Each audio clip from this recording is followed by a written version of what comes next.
Je ne monterai pas sur cette scène avec toi. 6 mots, jetés avec insouciance. C'est tout ce que mon père biologique m'a balancé, exactement 3 jours avant ma cérémonie de remise de la purpelate. Sans la moindre once de pitié pour la cicatrice de balle qui palpitait encore sur mon bras, il a refusé.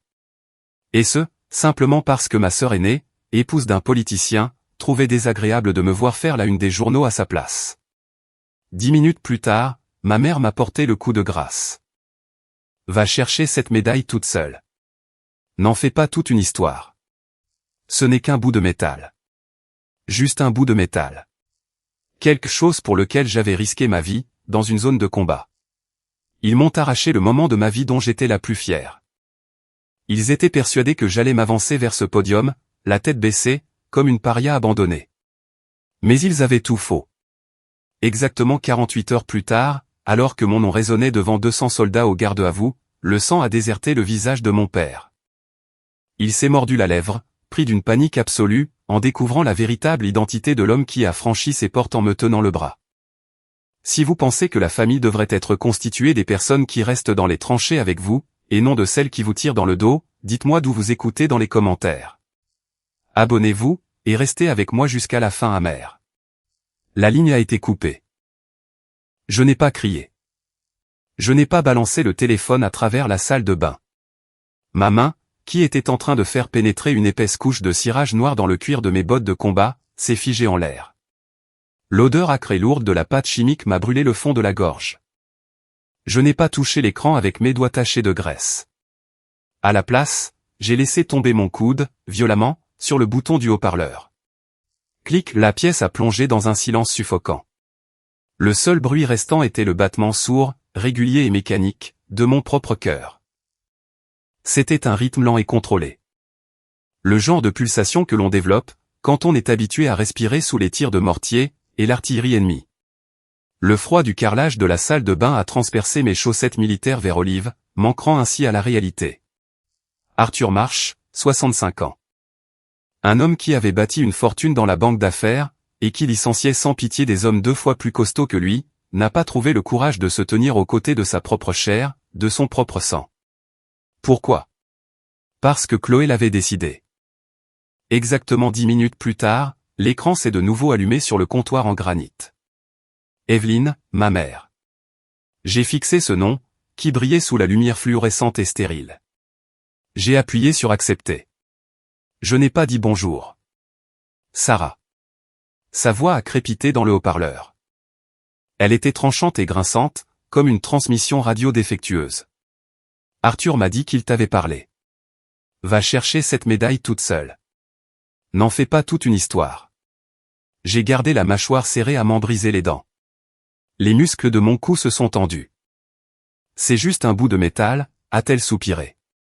Je pouvais entendre les glaçons teintés, dans je ne sais quel cocktail hors de prix qu'elle sirotait en cet après-midi. Chloé a le gala de collecte de fonds de Julien ce même week-end. Tu sais comment est la presse en ce moment. Nous ne pouvons pas les laisser publier des photos de toi dans cet uniforme. Ce qui détournerait l'attention de la campagne. Les gens poseront des questions sur ta blessure. C'est mauvais pour notre image. Sois une adulte face à ça. Mauvais pour l'image. Elle parlait du sang que j'avais versé sur le terrain, comme si j'étais un bambin, exigeant un jouet en plastique hors de prix au centre commercial. Elle n'a pas demandé si les lésions nerveuses me tenaient encore éveillé à 3 heures du matin. Elle n'a pas demandé si ma main tremblait encore, lorsque je tenais une clé à molette. Je n'ai pas prononcé une seule syllabe. J'ai simplement appuyé mon pouce sur l'icône rouge. Appel terminé. Je me suis levé. Mes genoux ont craqué, dans le silence de la pièce. J'ai attrapé la boîte de cirage noir, j'ai revissé fermement le couvercle en métal, et je l'ai balancé dans ma cantine en bois. Elle a heurté le fond, avec un bruit sourd et creux. Je suis allé dans la chambre, et je me suis arrêté devant le miroir en pied. Mon uniforme de cérémonie de l'armée était suspendu sur le portant. Il était parfaitement repassé, avec des plis tranchants comme des rasoirs le long du pantalon, et des boutons en laiton polis jusqu'à en être aveuglant. C'était un uniforme qui forçait le respect des généraux. C'était un uniforme dans lequel des hommes étaient morts. Mais pour ma famille, ce n'était rien de plus qu'une tenue de concierge. J'ai baissé les yeux vers mon avant-bras droit. La peau n'était qu'un amas en relief, un gâchis déchiqueté de tissu violet et blanc. C'était épais, laid et impitoyable. C'était le reçu physique d'une balle de calibre 50, qui m'avait presque arraché le bras. Tout cela, alors que je traînais un médecin de combat en sang, sur un pont de bateau à Fallujah. C'était ça, la chose désagréable à regarder. Pour la famille Marsh, le sang que j'avais laissé au Moyen-Orient n'avait aucune valeur. C'était totalement inutile, comparé à une double page sur papier glacé de ma sœur Chloé, 35 ans. Une femme drapée dans une robe de créateur à 3000 €, jouant le rôle de la parfaite épouse de politicien. Mon sacrifice n'était qu'un inconvénient, pour sa stratégie de relations publiques. Son sourire hypocrite comptait bien plus que ma propre survie. J'ai tourné le dos au miroir. L'air de la pièce me semblait lourd. J'avais besoin de me recentrer. Mes yeux ont balayé la pièce, puis se sont arrêtés sur l'étagère supérieure de ma bibliothèque. Il trônait là, juste entre une médaille encadrée sous verre, et une photo de mon ancienne unité du génie de combat. Ce n'était pas du laiton. Ce n'était pas brillant. C'était un morceau de contreplaqué pourri, et recouvert d'échardes. Les bords étaient hachés, inégaux, et tachés d'une terre qui s'était depuis longtemps transformée en poussière. Je me suis approché, et je l'ai ramassé. Le bois pesait lourd dans ma paume. J'ai passé mon pouce calleux sur le grain rugueux et éclaté. La friction grossière a écorché ma peau, envoyant une décharge électrique le long de mon bras. C'était un choc physique. Une douleur fantôme, qui n'avait absolument rien à voir avec des éclats d'obus ou des balles. Cette texture rugueuse m'était d'une familiarité écœurante. Elle n'appartenait pas au désert. Elle appartenait au Connecticut. À une pelouse parfaitement entretenue, et à une immense maison coloniale, qui sentait le parfum hors de prix et les promesses creuses. Mon pouce a appuyé plus fort, contre un clou rouillé et tordu, qui dépassait du bois. La piqûre vive m'a ramené à la réalité, mais elle m'a aussi entraîné violemment en arrière. De retour au moment exact où j'ai compris ma place dans la chaîne alimentaire. De retour à l'époque où j'avais 14 ans. Debout dans la terre, réalisant pour la toute première fois que je n'étais rien de plus qu'une marchandise défectueuse, au sein de cette lignée. Le bord plein d'échardes, sous mon pouce, n'était pas juste du bois brut. C'était une machine à remonter le temps. Il m'a traîné, à coups de pied et de cris, vers l'instant précis où j'ai compris que mon sang ne signifiait rien, pour ceux-là même qui me l'avaient donné. En grandissant dans le Connecticut, on apprend à sentir l'odeur de l'argent, avant même de voir les maisons. Notre quartier était une forteresse. Un mélange de portails en fer forgé, d'aménagements paysagers importés, et de sourires hypocrites. Dans cette maison, Chloé était le trophée vivant, celui qui respirait. De 3 ans mon aînée, elle n'avait que d'excellentes notes. Elle portait des jupes d'école privée sur mesure, et elle était la star incontestée des concours de débats régionaux. Mon père, Arthur, adorait l'exhiber. Je peux encore entendre le lourd tintement de son verre de scotch, contre la table en acajou de son bureau, chaque fois que ses associés de la banque venaient nous rendre visite. Il posait une main lourde et fière sur l'épaule de Chloé. Celle-ci, disait-il en bombant le torse, elle est taillée pour les sommets. Moi, j'avais 14 ans. Je passais mes après-midi à la casse automobile du coin. Je me fichais éperdument de la préparation au débat, ou des vêtements de marque. Je rampais par la fenêtre du sous-sol. Je sentais le carburant diesel, le métal oxydé, et le liquide de transmission bon marché. Je priais pour ne pas laisser de traces de graisse noire sur les tapis persans, d'un blanc immaculé, d'Evelyne. Je ne rentrais pas dans le moule. Et je n'en avais pas envie. Ce printemps-là, le comté a annoncé l'organisation d'un concours d'ingénierie structurelle. Chloé était occupée à pratiquer ses inflexions vocales devant le miroir, pour les qualifications de l'État. Moi, j'étais à 3 kilomètres de là, en train de sortir des matériaux de récupération d'une benne de chantier résidentiel. Je n'ai demandé d'aide à personne. J'ai transporté des panneaux de contreplaqué à moitié pourris, à main nue. J'ai traîné des sacs de sable de plus de 20 kilos sur l'asphalte, jusqu'à ce que mes épaules me fassent souffrir le martyre, et que mes paumes se déchirent. J'ai passé 3 semaines à construire un bunker défensif tactique, de plus de 2 mètres de haut, en plein milieu de notre jardin. C'était grossier. C'était laid. Il tenait debout grâce à des vis dépareillées, des clous rouillés, et à une pure obstination. Et cela avait complètement ruiné le jardin à la française, aux buissons parfaitement taillés, d'Evelyne. On aurait dit une zone de guerre, parachutée en plein milieu d'un country club. Mais la structure supportait le poids. Elle absorbait les chocs. Cette vilaine boîte en bois, pleine d'échardes, m'a fait remporter la première place de la division d'ingénierie des 3 États. Une coupe en laiton, massive et lourde, avec mon nom gravé directement sur le socle. La cérémonie de remise des prix a eu lieu un jeudi après-midi, dans un gymnase de lycée étouffant. Il se trouvait que c'était exactement le même après-midi que les demi-finales de débat de Chloé. Je suis resté debout, à côté de mon modèle de bunker renforcé, pendant de longues heures. L'air du gymnase sentait la cire pour le sol, et la sueur rance. Je serrais cette coupe en laiton si fort, que mes jointures étaient devenues d'un blanc cadavérique et maladif.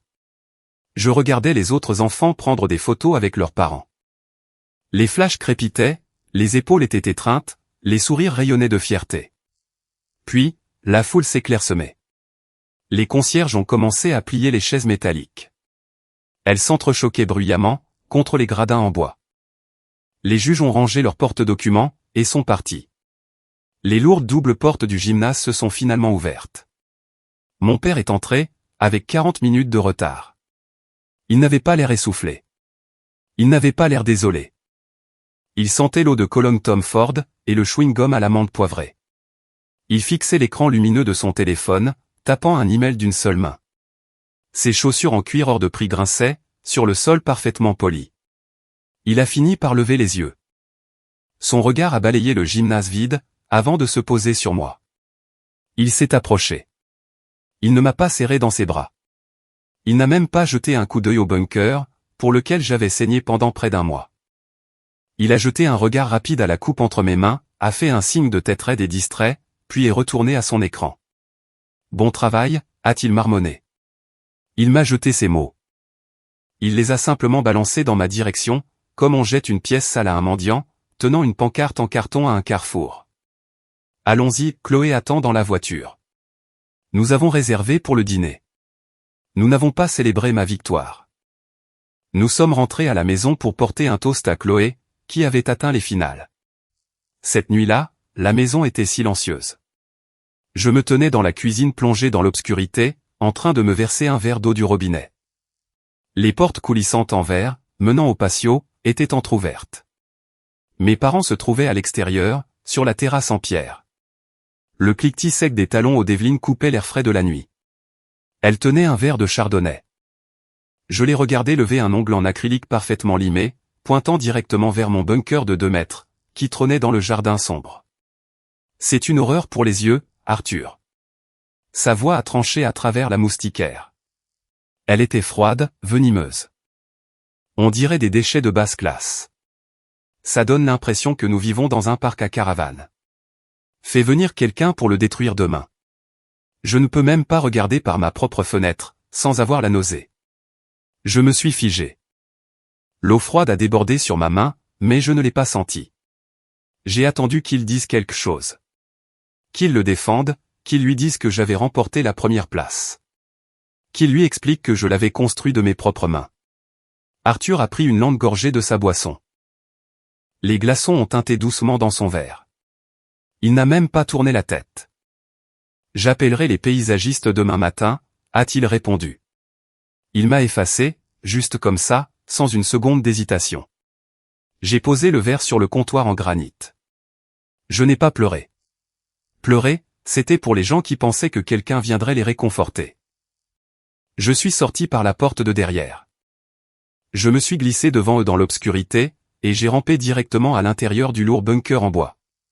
Je me suis assise sur le sol de terre froide. L'air, à l'intérieur, sentait la terre humide et la sueur fraîche. J'ai ramené mes genoux contre ma poitrine. Ma main droite palpitait, au rythme des battements de mon cœur. J'ai baissé les yeux. Dans la pâle lumière de la lune, qui filtrait à travers les fissures du bois, je l'ai vu. Une énorme écharpe de bois, dentelée, s'était enfoncée profondément sous mon pouce, lors de l'assemblage final. Le sang avait séché, formant une ligne sombre et croûteuse, qui coulait le long de ma paume. Je ne l'ai pas retiré. J'ai appuyé mon bon pouce fermement contre la blessure. J'ai enfoncé l'écharde encore plus profondément dans ma peau, laissant la douleur, vive et mordante, remonter le long de mon bras. J'avais besoin de cette douleur, pour noyer le bruit dans ma tête. Ils ne me voyaient pas. Ils ne me verraient jamais. Pour eux, je n'étais que la saleté, qui laissait des traces sur leurs sols immaculés. Cette amère réalisation n'est pas morte dans la terre, cette nuit-là. Elle ne s'est pas estompée. Elle a pris racine dans l'obscurité. Elle a grandi, se nourrissant de chaque affront, de chaque réussite ignorée. Elle attendait simplement de me poignarder en plein cœur, le jour exact où j'ai enfilé ma toge de remise des diplômes du lycée. La semaine de ma remise de diplôme, Chloé a lâché une bombe, qui a aspiré tout l'oxygène de la maison entière. Elle a annoncé ses fiançailles avec Julien. C'était un lobbyiste de Washington, lisse et baratineur. Elle a également mentionné, d'un ton désinvolte, sa récente promotion au poste de directrice des relations publiques, dans un cabinet prestigieux. C'était tout ce qu'il a fallu. Le barbecue dans le jardin, qu'Arthur et Evelyne avaient organisé sans grand enthousiasme pour ma remise de diplôme, a été instantanément annulé. Evelyne ne m'a même pas posé la question. Elle a simplement passé un coup de fil, posé sa carte platine sur la table, et réservé l'arrière-salle d'un restaurant de grillades haut de gamme, en centre-ville. Elle a détourné ma journée, pour la transformer en une fête de fiançailles pour Chloé. Un événement de réseautage, pour la haute société. J'ai franchi les lourdes portes en acajou du restaurant, vêtu de ma toge de diplômé bleu et bon marché. La climatisation m'a frappé de plein fouet, transportant l'odeur de la viande grillée, et du beurre à l'ail hors de prix. 50 personnes étaient entassées dans la pièce. Des politiciens, des banquiers, et des avocats dans des costumes sur mesure. Personne n'a levé les yeux quand je suis entré. Personne n'a applaudi. Personne ne m'a interrogé sur mon diplôme. Je n'étais qu'un fantôme de la classe ouvrière, qui s'incrustait dans une soirée mondaine de country club. J'ai trouvé une place à l'extrémité de la table la plus longue, juste à côté des portes battantes de la cuisine.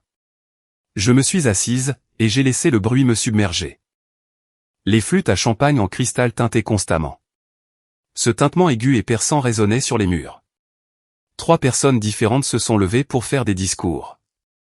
Chacune d'entre elles a symboliquement baisé l'anneau de Julien, et a fait l'éloge de l'ambition de Chloé. Ils ont parlé de son avenir à elle. Ils ont parlé de ses relations à lui. Je suis resté assise sur ma chaise, les yeux rivés sur mon assiette. J'ai empoigné un lourd couteau à steak en argent, et j'ai scié un morceau de côte de bœuf, coriace et gras. Je l'ai mâché lentement. Il avait un goût de cendre. Chaque fois que la foule riait ou levait son verre, j'applaudissais exactement au bon moment. Je ne souriais pas. Je ne fronçais pas les sourcils. Je jouais simplement mon rôle. J'étais la parfaite toile de fond, totalement invisible. Pas une seule personne n'a mentionné ma remise de diplôme.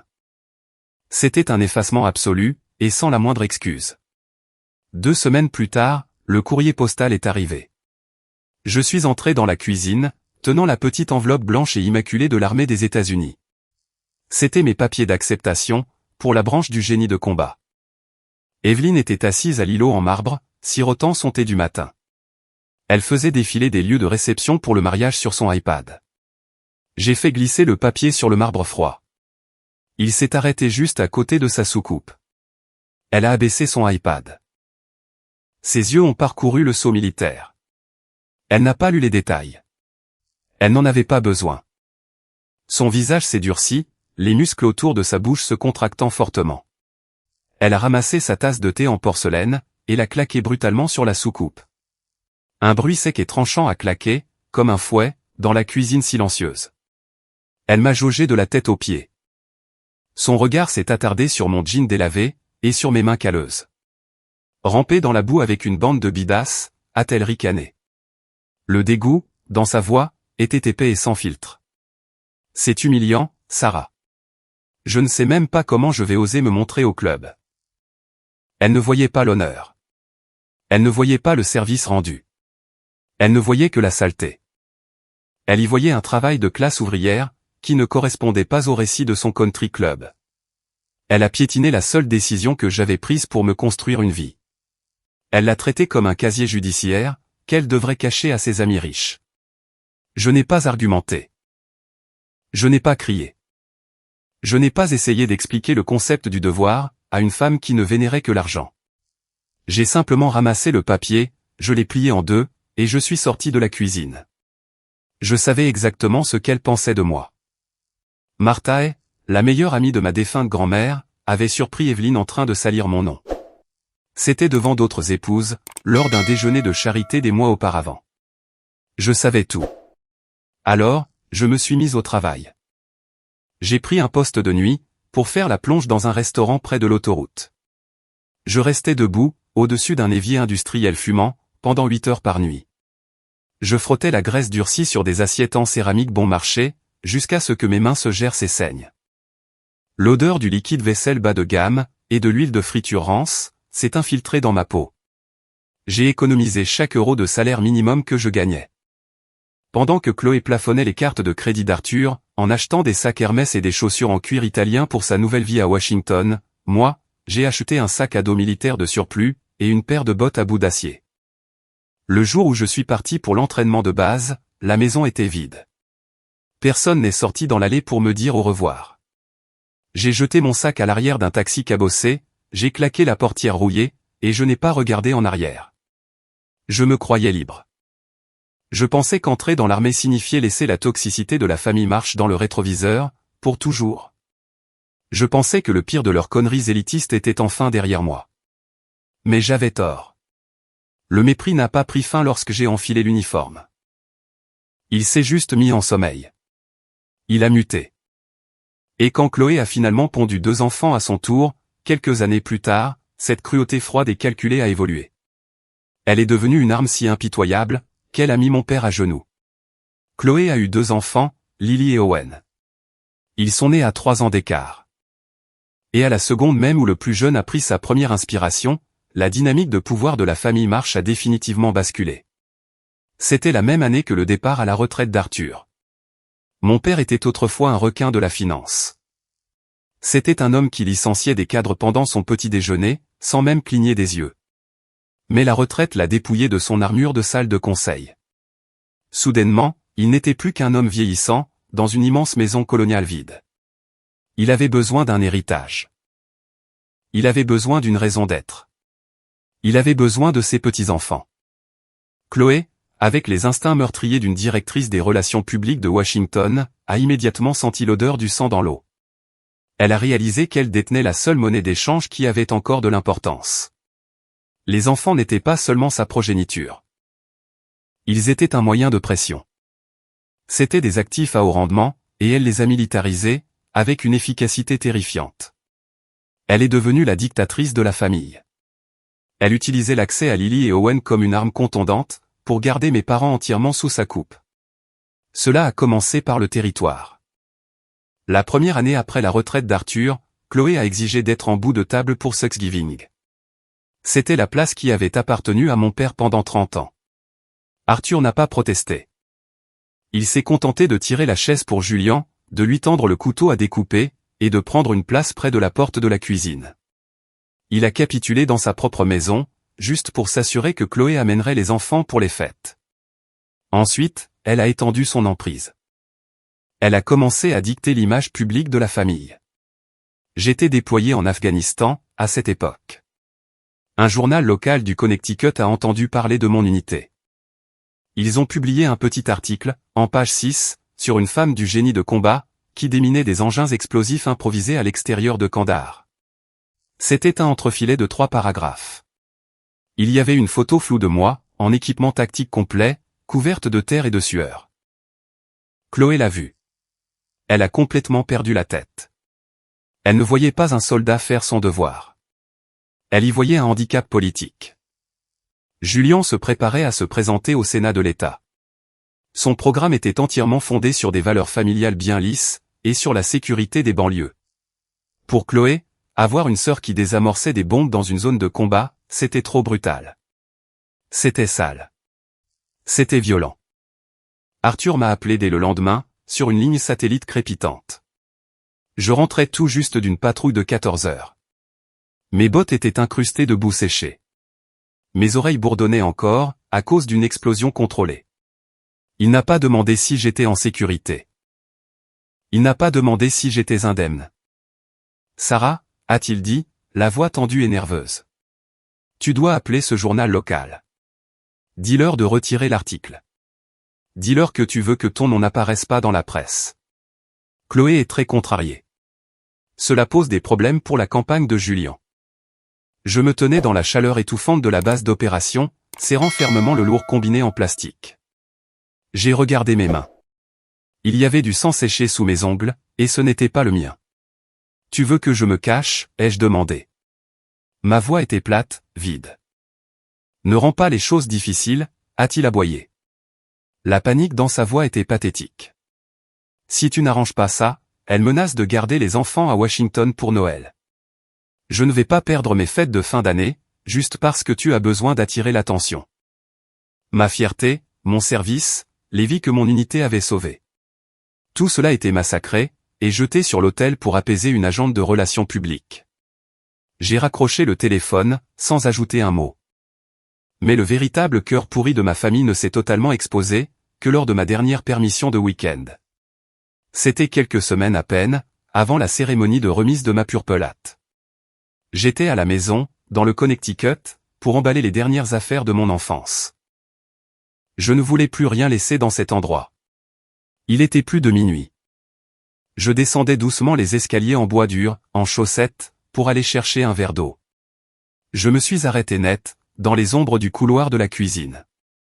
J'ai pressé mon dos contre la paroi en acier inoxydable, froid et glacé, du réfrigérateur Sub-Zero. Je n'ai pas bougé un muscle. Ma respiration a ralenti, adoptant un rythme tactique et superficiel. Je suis devenu un fantôme dans ma propre maison. Arthur se tenait près de l'îlot en granit. La cuisine était plongée dans le noir, illuminée seulement par la dure lueur bleuâtre de son téléphone portable, posé à plat sur le comptoir. Il était sur haut-parleur. La voix de Chloé sifflait, à travers le minuscule haut-parleur. Elle était aiguë, venimeuse, et sans appel. « Je ne te pose pas la question, papa », a-t-elle craché. « Si tu mets un costume et que tu te rends dans cette salle base militaire la semaine prochaine, pour monter sur une scène et prendre des photos en son honneur. C'est terminé. Je n'amènerai pas Lily et Owen pour Thanksgiving. Julien et moi refusons d'être associés à son genre de violence. C'est mauvais pour son image. » J'ai fermé les yeux. Le froid du réfrigérateur a transpercé ma chemise, me glaçant la colonne vertébrale. J'ai attendu une riposte. J'ai attendu que le requin de la finance montre les dents. J'ai attendu qu'un père défende sa fille, qui avait pris une balle de calibre 50 dans le bras. Au lieu de cela, j'ai entendu un sifflement lourd et humide. Arthur a appuyé son poids sur ses mains, contre le comptoir en granit. Ses épaules se sont affaissées vers l'avant, dans l'obscurité. Il paraissait petit, faible. Une coquille d'homme pathétique, terrifié à l'idée de perdre ses jouets. « D'accord, Chloé » a-t-il murmuré. Sa voix s'est brisée. « D'accord, je n'irai pas, promets-moi juste que tu amèneras les enfants jeudi. »« Bon choix » a-t-elle répondu froidement. Clic, la ligne a été coupée. Je ne suis pas sorti de l'ombre. Je ne lui ai pas hurlé dessus. Je suis resté là, laissant la réalité de mon existence me submerger. Les lourdes portes de la cuisine se sont ouvertes derrière moi. Evelyne est entrée, en nouant la ceinture de sa robe de chambre en soie. Elle s'est arrêtée, quand elle m'a vu debout dans le noir près du frigo. Elle a jeté un coup d'œil à Arthur, qui fixait son téléphone en refusant de lever les yeux. Elle savait pertinemment ce que je venais d'entendre. Evelyne n'a pas tressailli. Il n'y avait aucune honte dans son regard. Elle a relevé le menton, me prenant de haut avec un regard froid et calculateur. Arthur a besoin de ses petits-enfants. Sarah, a-t-elle dit. Sa voix était assurée, totalement dépourvue d'empathie. Ne sois pas égoïste. Ne coince pas ta sœur au pied du mur. J'ai fait un pas en arrière. J'ai regardé l'homme qui refusait de croiser mon regard, et la femme qui le défendait. La hiérarchie était enfin claire comme de l'eau de roche. Elle était gravée dans le marbre. Chloé et Julien au sommet, les petits-enfants juste en dessous d'eux. L'image publique de la famille, les tapis persans hors de prix, le chien de race. Et puis, quelque part, enfoui profondément dans la terre sous les fondations de la maison, il y avait moi. Je n'ai pas dit un mot. Je n'ai pas hoché la tête. J'ai tourné les talons, je suis sorti par la porte arrière dans la nuit glaciale, et je suis parti. J'avais fini de saigner, pour des gens qui ne m'auraient même pas tendu un pansement. Les pires endroits sur Terre ont une drôle de façon de vous présenter aux meilleures personnes. Pour moi, cette rencontre a eu lieu au milieu d'une tempête de sable étouffante au Moyen-Orient.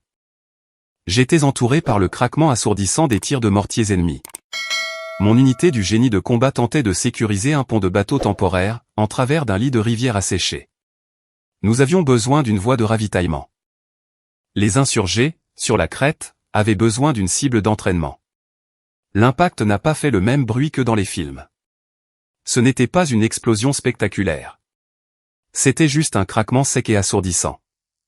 Il a été immédiatement suivi par le goût métallique du sang, au fond de ma gorge. Des éclats d'obus ont déchiqueté mon avant-bras droit. Ils ont transpercé le tissu de mon uniforme, déchiqueté le muscle, et ont ricoché sur l'os. J'ai heurté violemment le sol. Le ciel s'est mis à tourner, se transformant en un flou de poussière brune et de fumée noire.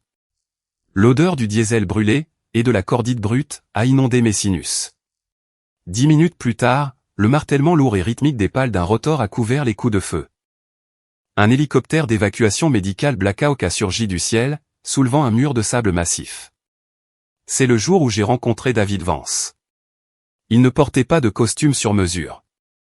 Il portait une combinaison de vol ignifugée, trempée de sueur. Il a sauté de l'hélicoptère. Il a attrapé la sangle de sauvetage au dos de mon gilet tactique, et a hissé mon corps en sang, sur les grilles métalliques du plancher de la cabine. Il ne m'a pas regardé avec pitié. Il n'a pas bronché, face au sang qui s'accumulait autour de mes bottes. Il a actionné sa radio, sa voix aboyant par-dessus le rugissement des moteurs. « Tenez bon, sergent. Je ne rentre pas à vide. » C'était notre premier encart. 1 an plus tard, l'armée m'a renvoyé aux États-Unis, pour une rééducation médicale. Les lésions nerveuses dans mon bras faisaient de moi un danger potentiel, dès que je tenais un fusil. La physiothérapie était brutale, mais le silence était pire. Le silence dans mon appartement était assourdissant. Il laissait beaucoup trop de place au souvenir du Connecticut, qui s'insinuait à nouveau en moi. David a vu ce qui se passait. Il ne m'a pas sorti de platitudes creuses. Il m'a simplement dit de monter dans son pick-up. Il m'a conduite à 60 km de la ville. Nous sommes arrivés devant un garage en tôle ondulée, situé au bout d'une longue allée de gravier. J'ai poussé la lourde porte métallique. L'air, à l'intérieur, m'a frappé comme un mur physique. Ça sentait le pain brut, la lasure épaisse, et la vieille huile de moteur. Une chaîne hi-fi, dans le coin, crachait une station de rock classique. La musique perçait à peine le grognement profond et agressif d'une scie à table industrielle, qui déchirait une épaisse planche de chêne. Debout au-dessus de la scie, il y avait Thomas Vance, le père de David. C'était un sergent-major de commandement de l'armée à la retraite. Il avait 63 ans. Des avant-bras comme des troncs d'arbres, recouverts de tatouages militaires effacés. Des mains complètement calleuses, sculptées par des décennies de travaux pénibles. Il gérait un atelier de menuiserie, spécifiquement destiné aux vétérans de combat. C'était un endroit pour éteindre le bruit dans leur tête, et se concentrer sur la création de quelque chose de tangible. Thomas a coupé le courant de la scie. La lame a ralenti, jusqu'à n'émettre plus qu'un léger bourdonnement. Il s'est essuyé les mains sur un tablier en jean, couvert de sueur, et s'est approché. Il ne m'a pas demandé comment je me sentais. Il ne m'a pas posé de questions sur le traumatisme. Il m'a regardé droit dans les yeux. Il m'a tendu une cale de papier de verre à gros grains, et m'a pointé du doigt une pile de cèdre brut. « Commence à poncer, soldat » a-t-il grogné. Dans le sens du grain, pas contre. Pendant les 2 mois suivants, cet atelier est devenu mon bunker. Je m'y présentais 3 jours par semaine. La friction physique et répétitive du ponçage du bois me stabilisait, mais ma main droite était faible. Parfois, les lésions nerveuses se réveillaient. Mes doigts se crispaient, et tremblaient de manière incontrôlable. Un après-midi, j'ai laissé tomber un lourd maillet en bois. Il a rebondi bruyamment sur le sol en béton. J'ai lâché un juron sec, en agrippant mon avant-bras couturé de cicatrices. Thomas s'est approché. Je me suis préparé à affronter un regard gêné. Ce même regard de dégoût poli que ma mère me lançait, chaque fois que ma manche remontait. Mais Thomas n'a pas détourné les yeux. Il a tendu le bras. Il a enveloppé sa main massive et rugueuse directement sur l'épais tissu cicatriciel violet. Sa poigne était ferme, assurée. Il n'a pas eu de mouvement de recul. Il a simplement tenu mon bras, jusqu'à ce que les tremblements cessent. 1 semaine plus tard, Je suis entré dans l'atelier. Thomas se tenait devant l'établi principal. Il a balayé un tas de copeaux de bois sur le côté, révélant une vitrine d'exposition militaire sur mesure, en noyer sombre. Le bois était teinté d'un brun profond et riche. Les coins étaient assemblés avec une précision irréprochable. Derrière la vitre, montée sur du velours noir, il y avait un espace parfaitement mesuré pour accueillir des médailles militaires. Dans le coin inférieur droit, une petite plaque en laiton captait la lumière du plafond. 2 lettres étaient gravées dans le métal. SM Thomas a poussé la lourde boîte en bois, sur l'établi, dans ma direction. Il s'est appuyé lourdement contre la table. Il a regardé la peau mutilée de mon bras, puis a plongé son regard directement dans le mien. Ces cicatrices, a-t-il dit, sa voix descendant dans un registre bas et graveleux. Elles signifient que tu as tenu bon, quand le reste du monde a plié. Je suis sacrément fier de toi. Ma poitrine s'est serrée si fort, que je n'arrivais plus à reprendre mon souffle. L'odeur de la sueur et de la colle à bois m'a soudainement semblé écrasante. Je suis fier de toi. En 32 ans d'existence, pas une seule personne portant le nom de famille Marche ne m'avait jamais dit ces mots. Il aura fallu un sergent-major à la retraite, taché de graisse, dans un garage poussiéreux, pour m'offrir la seule chose que ma propre lignée m'avait refusée. 2 mois plus tard, la lettre officielle est arrivée par courrier. Le département de l'armée avait approuvé ma purpelate. Je me suis assise au bord de mon lit, fixant l'entête militaire impeccable. Contre mon bon sens, j'ai pris mon téléphone, et j'ai composé l'indicatif régional du Connecticut. Arthur a répondu à la 3e sonnerie. Papa, ai-je dit, en gardant une voix posée. L'armée l'a approuvé. La cérémonie de la purpelate aura lieu le mois prochain. Il y a eu un long silence creux sur la ligne. 3 secondes entières de vide absolu. Oh, a-t-il fini par murmurer. Juste une syllabe plate et vide. Avant même que je puisse répondre, il y a eu un fort bruissement à l'autre bout. Evelyne lui a arraché le combiné des mains. Sarah, a-t-elle exigé. Elle ignorait totalement le fait que cette médaille était la preuve littérale que j'avais frôlé la mort. Est-ce que c'est un événement important? Est-ce qu'il y aura de grands médias sur place? Des politiciens de haut rang de l'État. J'ai serré le téléphone fortement. Le plastique a grincé sous la pression de mes doigts. Elle n'a pas demandé si mon bras me faisait encore mal. Elle n'a pas demandé ce que cette médaille signifiait pour moi. Elle a immédiatement fait ses calculs. Elle voulait voir si mon sang avait une quelconque valeur commerciale, pour la campagne du mari de Chloé. S'il y avait des caméras, peut-être qu'il pourrait m'utiliser comme un accessoire. Je ne lui ai pas répondu. Je n'ai pas dit au revoir. J'ai éloigné le téléphone de mon oreille, et j'ai appuyé sur le bouton rouge. Je pensais que cet appel représentait le plus bas niveau qu'il pouvait atteindre. Je croyais qu'on avait touché le fond. Mais j'avais tort. Parce que 3 jours avant la cérémonie, ils ont passé le coup de fil qui m'a planté le couteau final, directement dans le dos. Revenons à ce mercredi matin, le lendemain du jour où Arthur m'a laissé tomber. L'appartement était d'un calme de mort. Le genre de silence qui suit généralement un tir de mortier, juste avant que les cris ne commencent. J'étais assise au bord du canapé, le regard fixé droit devant moi, sur l'écran éteint de la télévision. Je n'ai pas pleuré. Je n'ai pas fait un trou dans le mur à coups de poing. Je suis resté là, à respirer lentement, en comptant méthodiquement jusqu'à 4. David était assis à côté de moi. Il tenait un mug de café noir à la main. La vapeur s'élevait, s'enroulant dans l'air froid du salon. Il n'a pas paniqué. Il ne s'est pas mis à faire les 100 pas, en exigeant d'appeler le Connecticut pour hurler sur mon père. On ne survit pas en pilotant un Black Hawk, dans des zones d'atterrissage sous le feu ennemi, en perdant la tête quand les choses dérapent. David a simplement pris une lente gorgée de son café. Il a posé le mug en céramique sur le dessous de verre en bois, et m'a regardé. « Qu'est-ce que tu veux faire ?» a-t-il demandé. Sa voix était parfaitement neutre. J'ai tourné la tête.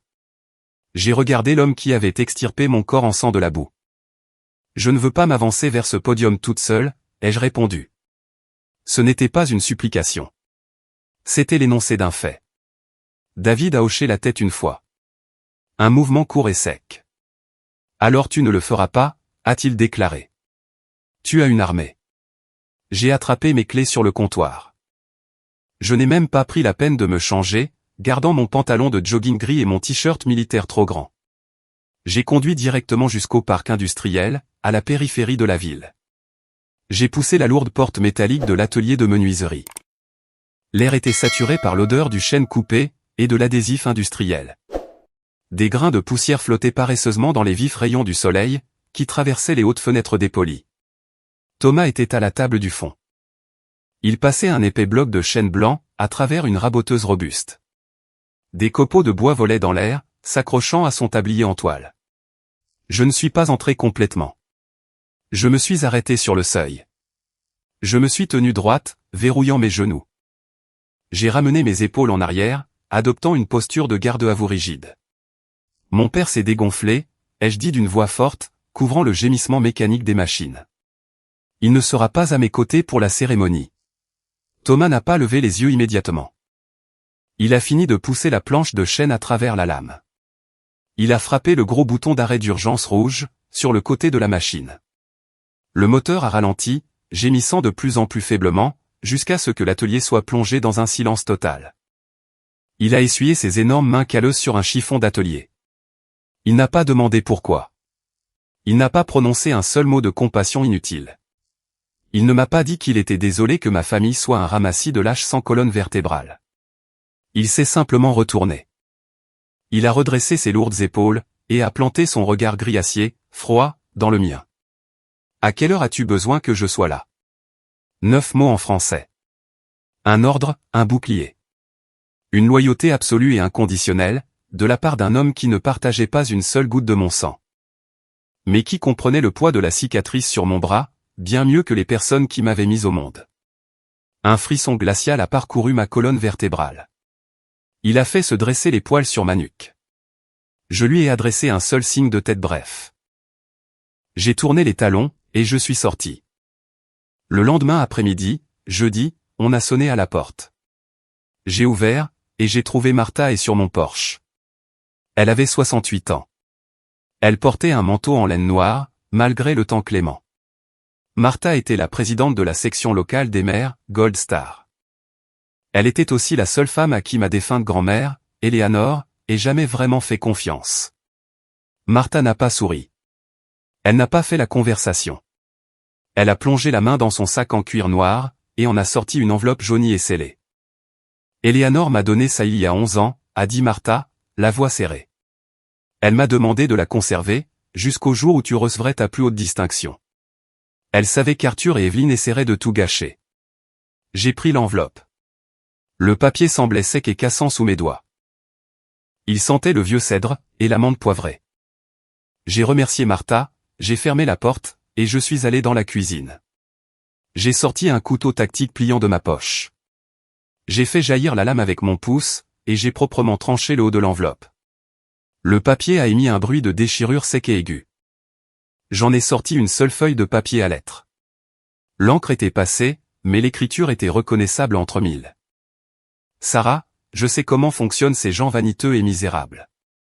Je vois la façon dont ils te regardent, et je vois la façon dont ils vénèrent ta sœur. N'attends pas leur approbation. Tu mourras en l'attendant. Ils sont creux. La famille, ce n'est pas le sang, Sarah. La famille. Ce sont les personnes prêtes à rester dans la tranchée avec toi, quand les balles commencent à siffler. Ne les laisse pas t'enlever ta fierté. Avec tout mon amour, grand-mère Eleanor. J'ai fixé l'encre bleue délavée. Ma grand-mère avait vu la pourriture au sein de la famille Marsh, il y a plus d'une décennie. Elle savait exactement ce qu'ils étaient. Si vous avez déjà dû construire votre propre famille, parce que celle dans laquelle vous êtes né vous a laissé saigner dans la boue, cliquez sur le bouton « J'aime » dès maintenant. Laissez un commentaire disant « Je suis ma propre armée ». Et abonnez-vous à la chaîne, si vous êtes prêt à voir comment un vrai soldat gère une trahison. J'ai plié le papier fragile en deux. Je n'ai pas versé une seule larme. Le désert avait brûlé ma capacité à pleurer, il y a bien longtemps. J'ai glissé la lettre dans la poche de poitrine gauche de ma chemise, juste au-dessus de mon cœur. J'ai refermé le couteau tactique, dans un claquement métallique bruyant. J'en avais fini de jouer sur la défensive. J'en avais fini d'attendre la permission d'exister. Le compte à rebours vers samedi était lancé. J'étais prête à partir en guerre. Le fer a repassé lourd sifflet, comme un serpent en colère. Un épais nuage de vapeur, suffocant, m'a frappé au visage. J'appuyais le métal brûlant sur le tissu bleu foncé du pantalon de mon uniforme. Je faisais glisser le bord tranchant du fer le long du pli, de haut en bas. Des coups durs, mesurés, implacables. L'odeur de la laine chaude et de l'amidon remplissait le petit appartement. Mon téléphone a vibré contre le stratifié bon marché de la planche à repasser. Puis il a vibré encore, et encore. Un bourdonnement rapide et frénétique, qui ressemblait à un insecte mourant, piégé dans un bocal. Je n'ai pas arrêté de repasser. Je n'ai pas rompu mon rythme. J'ai simplement baissé les yeux vers l'écran lumineux. Chloé. 9 messages non lus, en moins de 60 secondes. Elle avait flairé la piste. Quelqu'un au bureau des relations publiques de la base avait dû divulguer une information, la famille Marsh avait été rayée de la liste des escortes VIP, pour la cérémonie.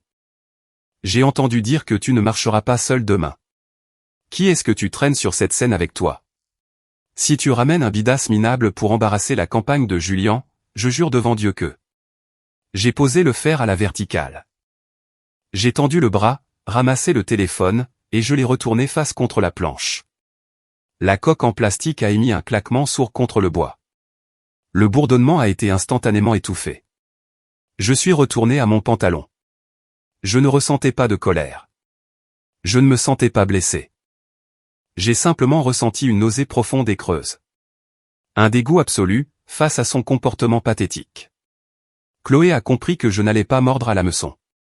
Alors, comme un chien enragé cherchant un morceau de viande, elle a changé de cible.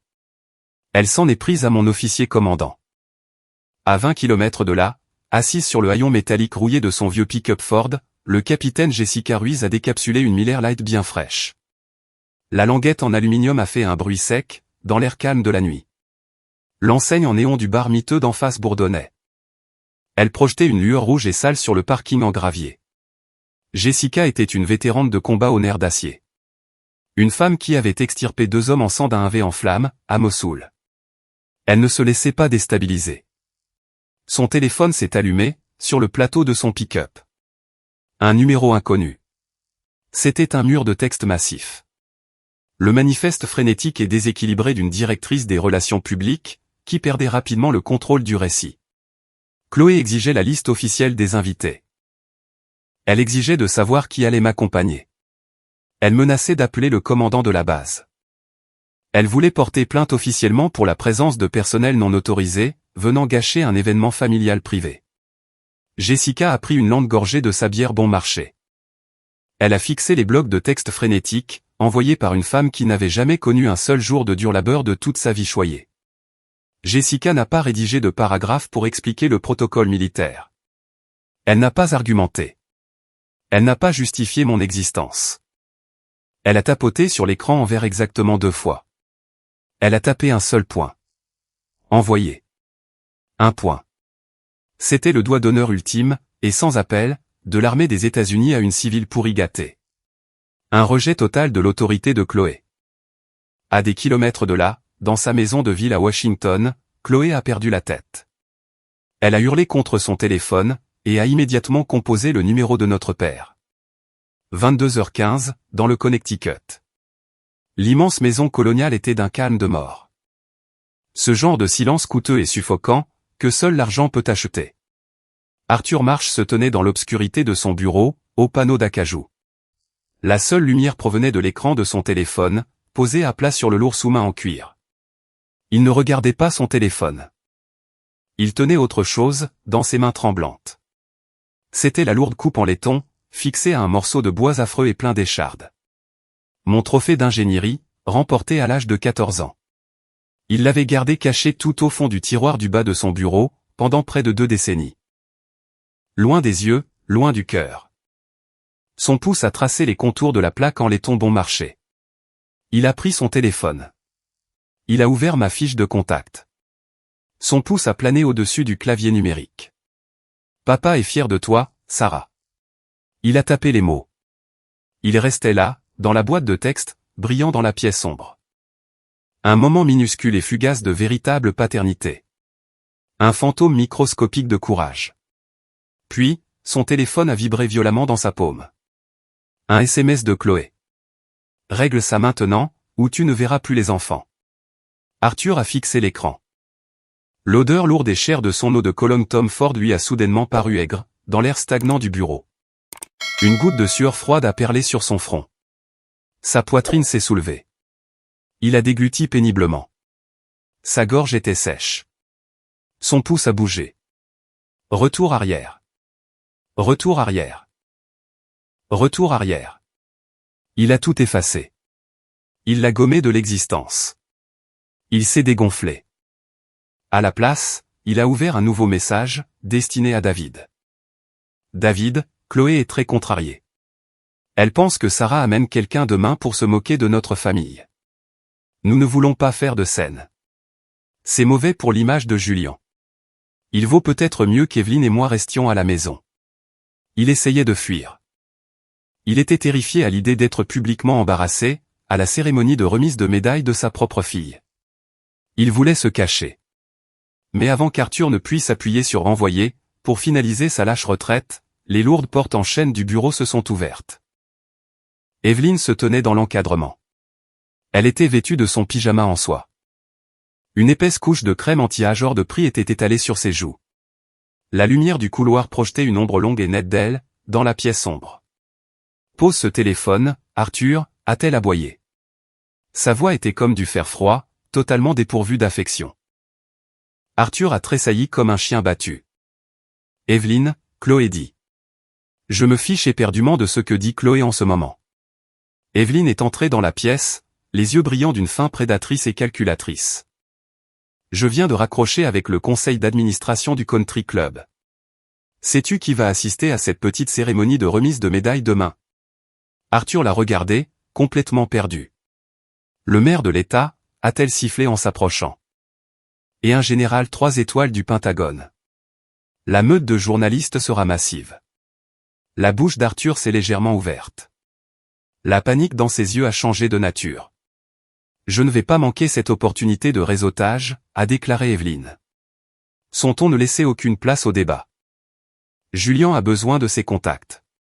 Et surtout, je ne vais pas donner à Sarah la satisfaction de jouer la victime abandonnée, devant les caméras. Nous irons, nous nous assiérons sur ces chaises. Nous sourirons, et nous prendrons le contrôle de l'histoire. C'est compris.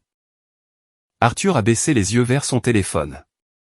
Il a regardé le trophée en bois sur le bureau. Il a ravalé sa culpabilité, l'enfouissant au plus profond de lui. Il a hoché la tête une fois. C'est compris. Samedi matin, 0500 heures. Le soleil n'avait même pas encore atteint l'horizon. J'étais debout dans ma cuisine, buvant un mug de café noir et amer. La chaleur m'a brûlé la gorge, réveillant chaque terminaison nerveuse de mon corps. Mon uniforme de cérémonie était suspendu à la porte du placard. Il captait la dure lumière fluorescente de la cuisine. Les boutons en laiton luisaient. Les plis du pantalon étaient assez tranchants pour faire couler le sang.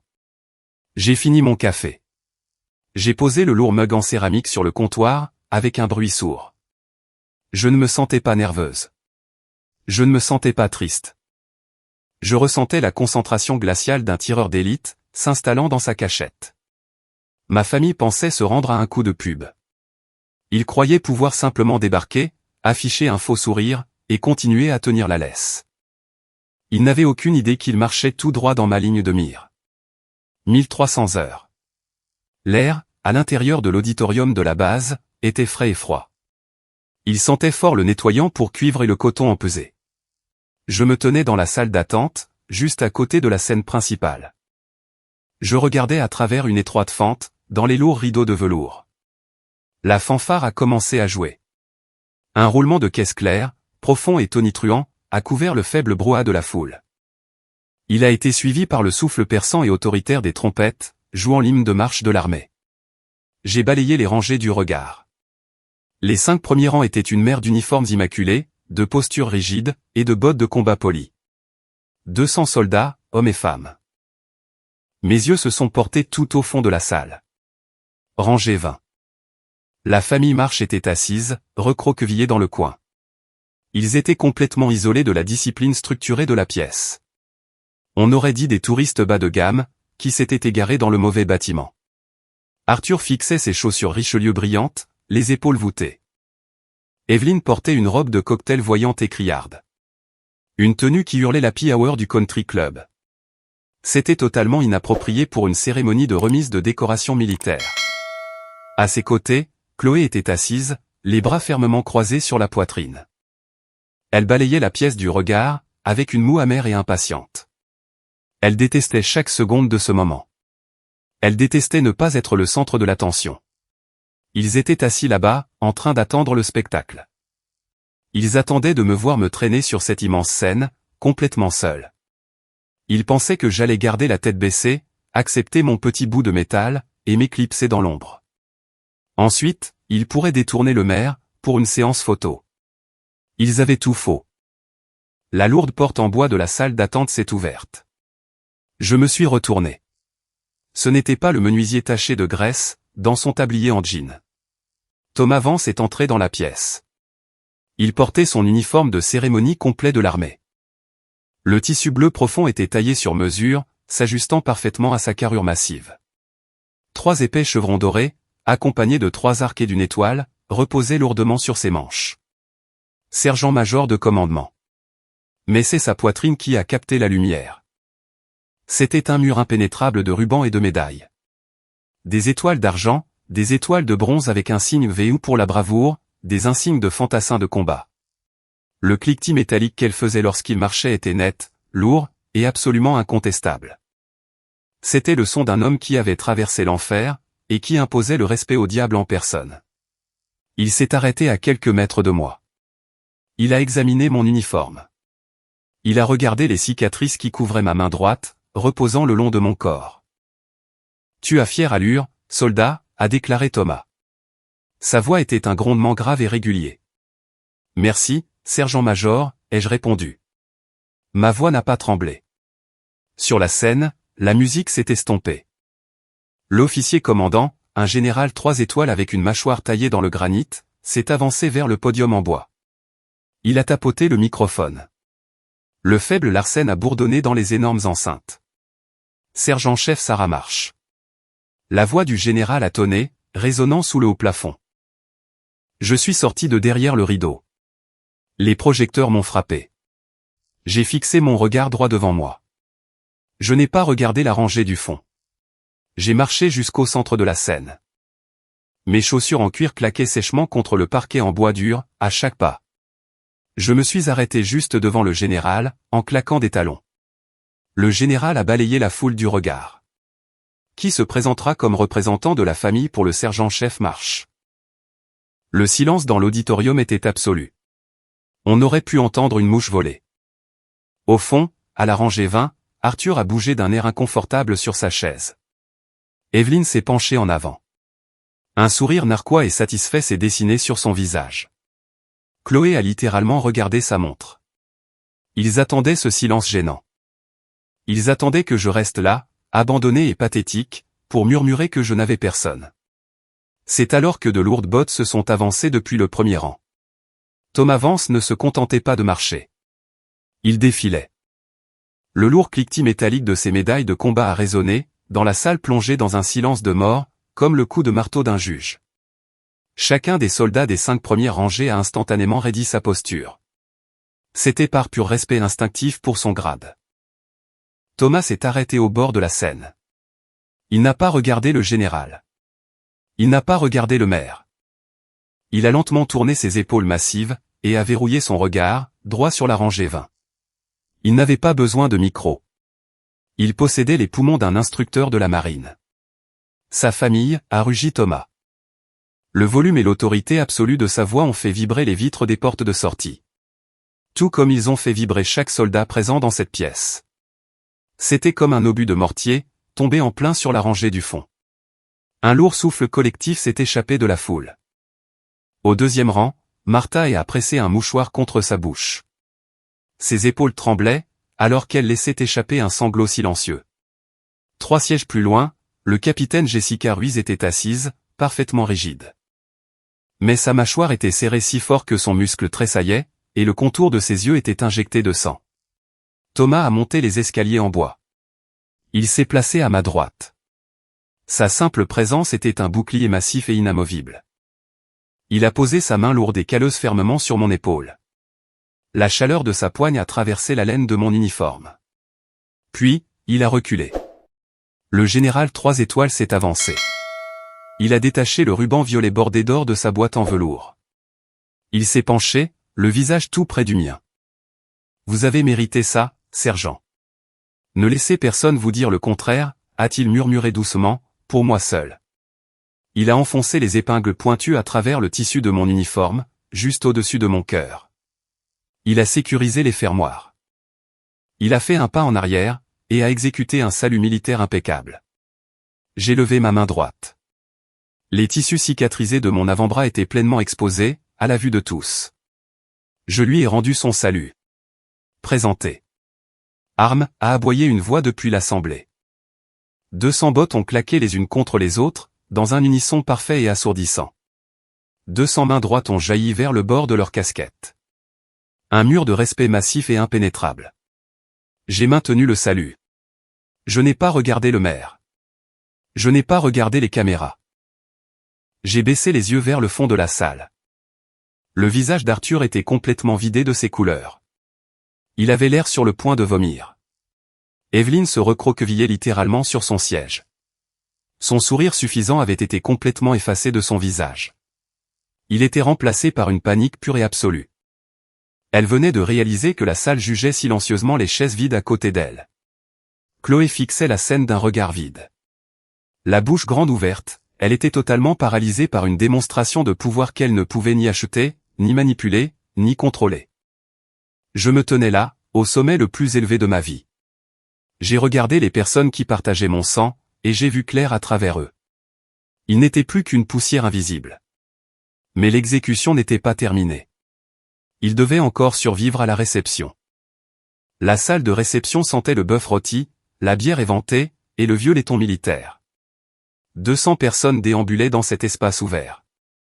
Le bruit ambiant était un faible grondement continu. Un mélange de verres qui s'entrechoquaient, et de lourdes bottes de combat glissant sur le lino poli. Je me tenais près du fond de la salle, tenant une bouteille de bière locale bon marché. Le capitaine Jessica Ruiz se tenait à côté de moi. Elle était appuyée contre un manche debout. Elle surveillait la pièce avec les yeux froids et analytiques d'une garde de périmètre. À l'avant de la pièce, Thomas Vance a tapoté le pied du microphone. Un pic de l'arsène aigu a transpercé le bruit. La salle est devenue d'un calme plat. Il n'a pas sorti de bout de papier. Il n'a pas servi de discours poli et vide pour les caméras. Il a agrippé le lourd pied en métal à 2 mains. Ses jointures ont blanchi. Il a balayé la foule du regard, puis a fixé ses yeux sur le coin éloigné de la pièce, là où se trouvait ma famille. Cette femme, a déclaré Thomas, sa voix descendant dans un registre grave et rocailleux qui imposait un silence absolu, a construit un pont sous des tirs de mortiers ennemis. Elle a saigné dans la terre, pour que le reste d'entre nous puisse traverser. Il a fait une pause. Le lourd silence de la pièce pesait sur la foule. Quiconque se moque de ses mains tachées de boue, a poursuivi Thomas, sa voix se durcissant comme une arme. Quiconque méprise la voie qu'elle a choisie, crache sur la paix exacte dont il profite en ce moment même. La salle a explosé. Ce n'était pas de polis applaudissements de terrain de golf. C'était un rugissement de tonnerre, assourdissant. Les bottes ont martelé le sol. Le bruit a frappé le fond de la pièce comme une véritable onde de choc physique.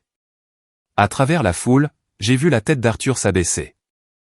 Il fixait ses chaussures hors de prix, complètement humilié. Le discours a pris fin. La foule s'est dispersée. Je suis resté près de la table. J'ai pris une longue gorgée de ma bière. Arrivée imminente, a murmuré Jessica du coin de la bouche. Elle n'a pas tourné la tête, elle a juste incliné sa bouteille de bière vers la gauche. Je me suis tourné. Arthur se frayait un chemin à travers la foule. Il avait l'air pitoyable. Il transpirait. L'odeur lourde et musquée de son eau de Cologne Tom Ford m'a frappé, avant même qu'il ne parle. Mais elle ne parvenait pas à masquer l'odeur aigre et métallique de sa propre sueur nerveuse. Il s'est arrêté à 1 mètre de moi. Il n'a pas regardé la purple à épinglée sur ma poitrine. Il en était incapable. Sarah, a-t-il balbutié. Sa voix était faible, tremblante. Thomas. C'était un très beau discours qu'il a fait. Je n'ai pas souri. Je ne me suis pas mise en colère. Je l'ai regardé, avec exactement le même regard mort et analytique, que j'utilisais pour inspecter un mur de soutènement fissuré qui devait être démoli. C'est dommage que tu n'aies pas eu la colonne vertébrale nécessaire pour te tenir là-haut, ai-je dit. Ma voix était plate. Zéro émotion. Arthur a physiquement tressailli. Il a ouvert la bouche, cherchant une excuse. Ou alors, ai-je continué en le coupant complètement. As-tu juste honte, parce que toutes les personnes dans cette pièce viennent de voir la réalité nue de cette famille. Son visage s'est décomposé. Il était acculé. Le requin de la finance n'avait absolument nulle part où s'enfuir. Il a tendu la main, ouvrant de nouveau la bouche. Mais avant qu'il ne puisse former un seul mot, Evelyne s'est matérialisée hors de la foule. Elle l'a attrapé par le coude. Ses ongles se sont enfoncés dans le tissu de sa veste de costume. Elle l'a tiré en arrière. Son visage était rouge. Sa mâchoire était serrée si fort, que les tendons de son cou ressortaient. « Arrête de m'humilier, Arthur », a-t-elle sifflé entre ses dents. Ce n'était pas un murmure. C'était un ordre venimeux. Elle ne m'a pas regardé. Elle n'aurait pas pu le supporter. Elle l'a traîné au loin. Elle choisissait de protéger les restes brisés de son image publique, plutôt que d'admettre qu'elle avait tort. Je les ai regardés battre en retraite. Ils étaient pathétiques. À l'autre bout de la pièce, près des portes de sortie, Chloé essayait de s'éclipser discrètement. Elle serrait son sac à main contre sa poitrine. Ses yeux parcouraient nerveusement la salle. Elle voulait juste s'enfuir, et retourner à sa vie parfaite et soigneusement orchestrée de Washington. Elle n'a pas réussi. Martha s'est mise en travers de son chemin. Martha faisait bien 15 cm de moins que Chloé, mais elle est restée campée sur ses positions, comme un pilier en béton. Chloé s'est arrêtée. Son faux sourire, prêt pour les caméras, s'est instantanément figé sur son visage. Eleanor aurait été incroyablement fière aujourd'hui, a déclaré Martha d'une voix forte. Sa voix portait par-dessus le faible brouhaha de la foule. Chloé a dégluti péniblement. Oui, eh bien, c'est un joli petit événement. Elle serait fière. Martha a continué. Elle s'est penchée près d'elle, ses yeux transperçant ceux de Chloé. Parce que Sarah a bâti un héritage de ses propres mains, et non un coup de relations publiques bon marché, conçu pour masquer un mariage pourrissant. Le visage de Chloé est devenu d'un blanc cadavérique. La couleur a complètement disparu de sa peau. Sa main, qui tenait un verre de vin rouge à moitié vide, a commencé à trembler violemment. Le liquide sombre a débordé, tachant l'avant de son chemisier en soie hors de prix. Martha avait appuyé sur le bouton d'autodestruction. Elle venait d'exposer le seul secret, que Chloé luttait désespérément pour cacher à Internet. Julien n'était pas le mari parfait. Leur mariage était une imposture. Un arrangement politique creux, qui s'effondrait derrière des portes closes. Chloé ne pouvait plus parler. Elle a lâché son verre de vin, sur une table de cocktail à proximité. La lourde base en cristal s'est abattue avec un claquement sec. Elle s'est retournée et s'est enfuie. Elle n'a pas marché. Elle a bousculé 2 soldats, a poussé violemment la lourde porte des toilettes pour femmes, et a disparu à l'intérieur. Quelques secondes plus tard, le bruit étouffé et pathétique de lourds sanglots haletants a résonné dans le couloir. Je suis resté près du manche debout. J'ai regardé la lourde porte des toilettes se refermer lentement. Exactement 10 minutes plus tard, l'horloge a sonné 1700 heures. À travers les grandes baies vitrées de la salle de réception, j'ai observé Arthur, Evelyne, et une Chloé aux yeux rouges s'éclipser par la sortie latérale. Ils ne sont pas sortis par les portes principales. Ils n'ont pas serré la main du maire. Ils ont détalé le long de la rampe en béton. Ils ont disparu dans le parking, comme des déserteurs fuyant un champ de bataille. J'ai bu une dernière gorgée de ma bière. Le goût amer a tapissé le fond de ma gorge. La guerre avec la famille March était officiellement terminée. Mais je savais exactement ce qui allait suivre. Les supplications allaient bientôt commencer. 2 semaines plus tard, le lourd moteur diesel d'une pelleteuse Caterpillar tournait au ralenti, à moins de 10 mètres de là. Le sol vibrait, jusque sous les épaisses semelles en caoutchouc de mes bottes de combat. L'air sentait l'asphalte chaud, les gaz d'échappement du diesel, et le béton fraîchement coulé. Je me tenais au-dessus d'une table en contreplaqué improvisé. Je portais un gilet de sécurité jaune fluo, et j'épinglais les immenses plans de la nouvelle clinique médicale de la base. Mon téléphone a vibré contre le bois. Je ne reconnaissais pas le numéro. J'ai essuyé la saleté de mes mains sur mon pantalon cargo, et j'ai décroché. Sarah. C'était Chloé. Sa voix n'était pas soignée. Elle ne dégoulinait pas de ce venin arrogant, typique des relations publiques de Washington. C'était un gâchis humide, haché et pathétique. Julian avait fait ses valises, et avait franchi la porte 3 jours plus tôt. Le mariage était officiellement mort. Les donateurs politiques retiraient leur financement. Et les épouses du country club avaient déjà commencé à l'exclure de leurs cercles sociaux. Elle perdait sa maison, son statut, et son identité tout entière. Le barrage a cédé. Les mots se sont déversés d'elle, comme une canalisation d'eau éclatée. Elle pleurait si fort, qu'elle s'étouffait avec sa propre respiration. Elle a tout avoué. Elle a admis avoir essayé d'enterrer ma carrière militaire. Parce que mes vraies cicatrices physiques rendaient sa fausse vie manucurée totalement creuse. Elle m'a supplié de venir à Washington. Elle avait besoin de sa sœur. Elle avait besoin de famille. Je suis resté planté là, dans la poussière. Je regardais une lourde grue mettre une poutre en acier en place. Chloé, ai-je dit, ma voix tranchant nettement à travers le vacarme du chantier. Je suis un ingénieur de combat. Je ne suis pas ton sac de sable émotionnel. J'ai appuyé sur le bouton rouge. J'ai bloqué le numéro. J'ai laissé retomber le téléphone sur les plans. 3 jours plus tard, j'ai vérifié ma boîte aux lettres à l'appartement. Il y avait une épaisse enveloppe de couleur crème à l'intérieur. L'écriture était pointue et très entreprise. Arthur Marsh. Je suis entré dans ma cuisine, j'ai jeté mes clés sur le comptoir, et j'ai attrapé un couteau. J'ai tranché le haut de l'enveloppe. Le papier sentait son bureau en acajou, le cuir, et les mentors de prix. J'ai sorti la lettre. C'était une page entière de rétropédalage désespéré. Sarah, je suis tellement fier de toi. Je l'ai toujours été. Ce trophée en bois que tu as construit est toujours dans le tiroir de mon bureau. Je ne savais juste pas comment le dire à voix haute. Thomas Vance a dépassé les bornes. Il a volé mon moment, sur cette scène. S'il te plaît, appelle-moi. J'ai fixé l'encre noire. C'était une tentative pathétique et lâche, pour réécrire l'histoire. Un homme adulte, un cadre d'entreprise à la retraite, qui blâmait un vétéran pour son propre manque de courage. Ce n'était pas des excuses. C'était un prétexte. Il voulait juste siphonner un petit peu de la gloire, qu'il m'avait vu recevoir, depuis la rangée du fond. Il voulait se sentir comme un père, sans avoir à soulever de charges lourdes. Je ne l'ai pas déchiré immédiatement. Je suis allé dans le salon, et j'ai ouvert le tiroir du haut de mon bureau. J'ai sorti l'enveloppe jaunie et fragile que Martha m'avait donnée. La lettre de ma grand-mère. Je les ai placées côte à côte, sur le bureau en bois. 2 bouts de papier. 2 mondes complètement différents. J'en ai pris une dans ma main gauche, et l'autre dans ma main droite. La différence de poids était stupéfiante. La lettre d'Éléanore était un lourd bouclier prophétique. Elle avait été forgée dans un amour véritable, par une femme qui avait vu la pourriture dans sa propre lignée, et qui avait essayé de m'en protéger.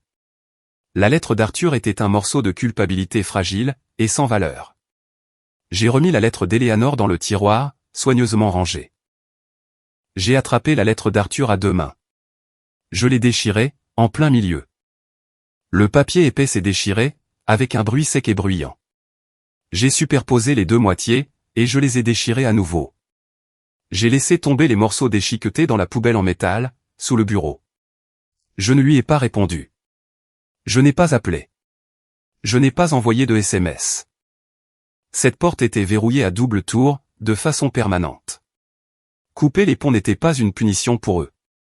C'était une mission de sauvetage pour moi. Grandir dans la société du Connecticut, c'est se voir enfoncer ce mensonge au fond de la gorge. On vous dit que la famille est primordiale. On vous dit que la famille signifie partager de l'ADN, découper une dinde sèche à Thanksgiving, et pardonner les abus toxiques simplement parce que vous portez le même nom. C'est une arnaque. La famille, ce n'est pas le sang.